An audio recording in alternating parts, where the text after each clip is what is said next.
हाय, मेरा नाम है यशस्वी आचार्य। आप देख रहे हैं क्रिप्टो टीवी। सुस्वागतम। क्या हो रहा है क्रिप्टो और ब्लॉकचेन की दुनिया में, चलिए आपको बताती हूँ। पर उससे पहले फाइनेंशियल इंफॉर्मेशन सर्विस इंडस्ट्री की लीडिंग ग्लोबल कंटेंट प्रोवाइडर और नॉलेज पोर्टल क्रिप्टोवायर की होल्डिंग कंपनी टिकाप्लांट ने गूगल क्लाउड के साथ कोलैबोरेशन की घोषणा की है। टिकाप्लांट और गूगल के साथ हुई पार्टनरशिप का एम क्रिप्टोवायर इकोसिस्टम को डेवलप करना है, जो एक कॉमन प्लेटफॉर्म पर क्रिप्टो करेंसी और ब्लॉकचेन इंडस्ट्री के सभी स्टेक होल्डर्स को केटर करेगी। और अब चलते हैं आज की हेडलाइंस की ओर। अमेरिकी सांसद चाहते हैं कि ट्रेजरी डिपार्टमेंट डिजिटल एसेट्स की परिभाषा को करे स्पष्ट। जेमिनाई और सेल्सियस के क्रिप्टो लीडिंग प्रोडक्ट की यूएस SEC कर रहा है जांच। नया यूएस बिल ट्रेजरी सेक्रेटरी को देगा तानाशाही का पावर, किसी भी क्रिप्टो ट्रेड पर लगा सकते हैं प्रतिबंध। इजरायली क्रिप्टो सिक्योरिटी फर्म फायरब्लॉक्स ने $8 बिलियन की वैल्यूएशन पर जुटाए $550 मिलियन। SEC ने स्पॉट बिटकॉइन ETF के लिए खारिज किया फिडेलिटी का आवेदन। फैन टोकन साइट सोसियस ने अर्जेंटीना फुटबॉल एसोसिएशन पर दायर किया मुकदमा। क्रिप्टो करेंसी में मंदी के बीच बिटकॉइन में आया उछाल, ईथर में बना रहा उतार चढ़ाव। क्रिप्टो एक्सचेंज एपिफेनी $530 मिलियन के स्पैक मर्जर के जरिए होगा नैस्डैक पर लिस्ट। मेलानिया ट्रंप की NFT की नीलामी हुई फ्लॉप, दिखा क्रिप्टो क्रैश का असर। रिपब्लिकन रिप्रेजेंटेटिव पैट्रिक मैकहेनरी और डेमोक्रेट टिम रायन के सुपरविजन में यूएस लॉ मेकर्स ने एक बिपार्टीशन ग्रुप के ट्रेजरी सेक्रेटरी जेनेट येलेन से बुधवार को एक लेटर के जरिए डिजिटल एसेट इकोसिस्टम पर क्लैरिफिकेशन की मांग की है। उनका कहना है कि बिडेन एडमिनिस्ट्रेशन के $1 ट्रिलियन इंफ्रास्ट्रक्चर बिल में शामिल डिजिटल एसेट इकोसिस्टम वाला हिस्सा काफी एम्बिगियस है। खास करके ब्रोकर के वाइड स्प्रेड इंटरप्रिटेशन में क्लैरिटी की जरूरत है। अमेरिकन लॉ मेकर्स चाहते हैं कि नई इमर्जिंग फाइनेंशियल टेक्नोलॉजीज और डिजिटल इकोसिस्टम पर नए रेगुलेशंस इस तरह से लागू होने चाहिए ताकि अमेरिका हमेशा फाइनेंशियल इनोवेशन के मामले में सबसे आगे रहे। इस बीच सोमवार को US deputy treasury secretary Wally ने CNBC को बताया था कि क्रिप्टो से जुड़े नए रूल्स जल्द ही लागू हो जाएंगे।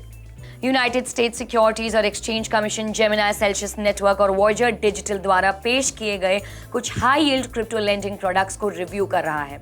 एक रिपोर्ट की माने तो डिजिटल एसेट लेंडिंग सर्विसेज की जांच के हिस्से के रूप में SEC इंक्वायर कर रहा है कि क्या इन सर्विसेज को सिक्योरिटीज माना जा सकता है और क्या इसे कमीशन के साथ रजिस्टर होना चाहिए या नहीं। SEC के मुख्य चिंता का कारण ये है कि 3 से लेकर के 18% के बीच हाई यील्ड की वजह से जो क्रिप्टो लेंडिंग सर्विसेज द्वारा दी जाती है, जो कि ज्यादातर बैंकों द्वारा दी जाने वाली 0.1% से कम ऑफरिंग से ज्यादा है, फेलियर होने पर बैंक्स की सेविंग डिपॉजिट्स को कुछ हद तक इंश्योर किया जा सकता है। वहीं क्रिप्टो एसेट्स के इन्वेस्टर्स के पास ऐसी कोई भी सेफ्टी नेट अवेलेबल नहीं है। हालांकि SEC ने अभी तक कंपनियों के खिलाफ फॉर्मल केस दर्ज नहीं किया है। अगर नया यूएस बिल पास हो जाता है तो उसके प्रोविजन के तहत ट्रेजरी सेक्रेटरी जेनेट येलेन को ऐसा अनलिमिटेड पावर मिलेगा जिसके थ्रू वो किसी भी democratic rule making public process के बिना कोई भी क्रिप्टो या अन्य ट्रांजैक्शन पर अनलिमिटेड टाइम के लिए प्रतिबंध लगा सकते हैं। ये बिल सेक्रेटरी को एक सिंपल ऑर्डर के जरिए एक सर्विलेंस स्पेशल मेजर को लागू करने का अधिकार देगा। बिल के प्रोविजंस ने इन चीजों की लिस्ट में सर्टेन ट्रांसमिटल ऑफ फंड्स को जोड़ा है जिन्होंने सेक्रेटरी द्वारा बैन किया जा सकता है और पब्लिक नोटिस और कमेंट्स की जरूरत को खत्म कर देता है। क्रिप्टो एडवोकेसी ऑर्गेनाइजेशन ने चेतावनी दी है कि अगर इस कानून को अपनाया जाता है तो ये प्रोविजन ना सिर्फ क्रिप्टो बल्कि सभी तरह की फाइनेंशियल ट्रांजैक्शन से जुड़ी प्रिवेसी और डेमोक्रेटिक पब्लिक प्रोसेस के लिए खतरनाक साबित हो सकता है। Israeli crypto currency security company Fireblocks ने घोषणा की है कि उसने फाइनेंशियल राउंड में $8 बिलियन की कंपनी वैल्यूएशन पर $515 मिलियन जुटाए हैं। फायरब्लॉक्स के सीईओ मिखाइल सोलाव का कहना है कि जुटाए गए पैसे से ज्यादातर हिस्से को कंपनी के डेवलपमेंट में इस्तेमाल किया जाएगा। फायरब्लॉक्स को साल 2018 में बैंक्स और फाइनेंशियल इंस्टीट्यूशंस को क्रिप्टो करेंसी की स्टोरिंग और ट्रांसफरिंग के इंडिपेंडेंट एक्टिविटीज के लिए सेट किया गया था। आपको बता दें कि D1 कैपिटल पार्टनर्स और स्पार्क कैपिटल के सुपरविजन में इस फंडिंग राउंड में इंडेक्स वेंचर्स, मेमिथ कैपिटल जी और सिक्वा कैपिटल जैसी कंपनीज ने भी भाग लिया था। US Securities and Exchange Commission ने spot bitcoin exchange rated fund के लिए फिडेलिटी के एप्लीकेशन को रिजेक्ट कर दिया है। वॉइस ओरिजिन बिटकॉइन ट्रस्ट के लिए फिडेलिटी की एप्लीकेशन के रिजेक्शन की खबर SEC द्वारा investment advisory firm first trust और हेज फंड स्काईब्रिज कैपिटल द्वारा दायर की इस तरह के स्पॉट बिटकॉइन ETF एप्लीकेशन को रिजेक्ट करने के ठीक एक हफ्ते बाद आई है। दिसंबर में रेगुलेटर ने स्पॉट बिटकॉइन ETF को लिस्ट करने के लिए इन्वेस्टमेंट फर्म क्रिप्टोइन को रिजेक्ट कर दिया था। इतना ही नहीं, इसने वेनिक और विजडम ट्री के स्पॉट बिटकॉइन ETF प्रपोजल को भी रिजेक्ट कर दिया था। इसके अलावा अक्टूबर में बिटकॉइन फ्यूचर्स द्वारा बैक्ड पहले ETF को न्यूयॉर्क स्टॉक एक्सचेंज में प्रो शेयर ट्रेडिंग द्वारा लॉन्च किया गया था। दूसरे अप्रूवल्स में वैल्क्री बिटकॉइन स्ट्रैटेजी ETF और वैनिक बिटकॉइन स्ट्रैटेजी ETF शामिल है। फैन टोकन साइट सोशियस ने अर्जेंटीन फुटबॉल एसोसिएशन पर एक तरफे तरीके से उनके साथ स्पॉन्सरशिप कॉन्ट्रैक्ट को टर्मिनेट करने के लिए और दूसरे क्रिप्टो एक्सचेंज बाइनेंस के साथ में सिमिलर कॉन्ट्रैक्ट साइन करने के लिए मुकदमा दर्ज किया है। सोशियस ने अर्जेंटीनियन नेशनल कमर्शियल कोर्ट के सामने एक शिकायत दर्ज की है जिसने प्रोहिबिटरी इंजंक्शन जारी किया है। AFA को सोशियस के साथ साइन किए गए 3 कॉन्ट्रैक्ट को मान्यता देने का आदेश दिया गया है। ऐसे में अब AFA ने इंजंक्शन के खिलाफ अपील करने के प्लान्स बनाए हैं।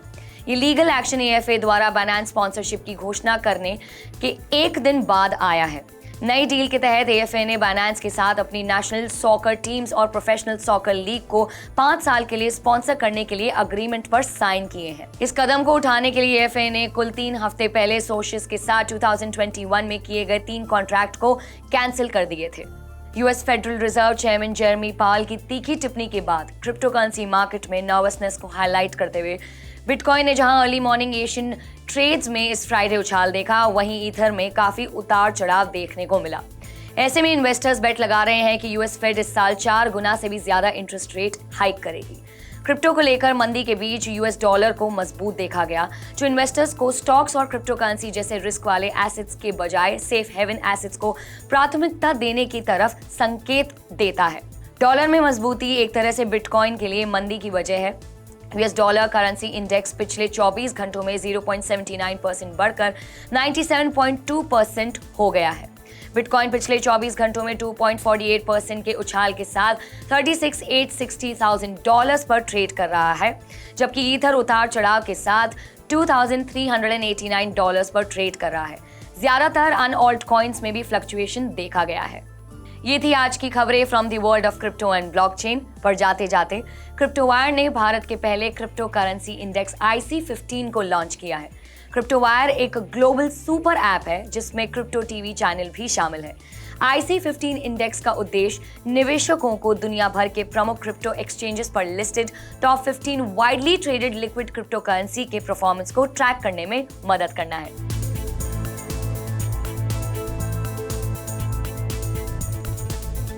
मेरा नाम है यशस्वी आचार्य, आप देख रहे थे क्रिप्टो टीवी। लाइक कीजिएगा, सब्सक्राइब कीजिएगा, बेल आइकन को जरूर प्रेस कीजिएगा।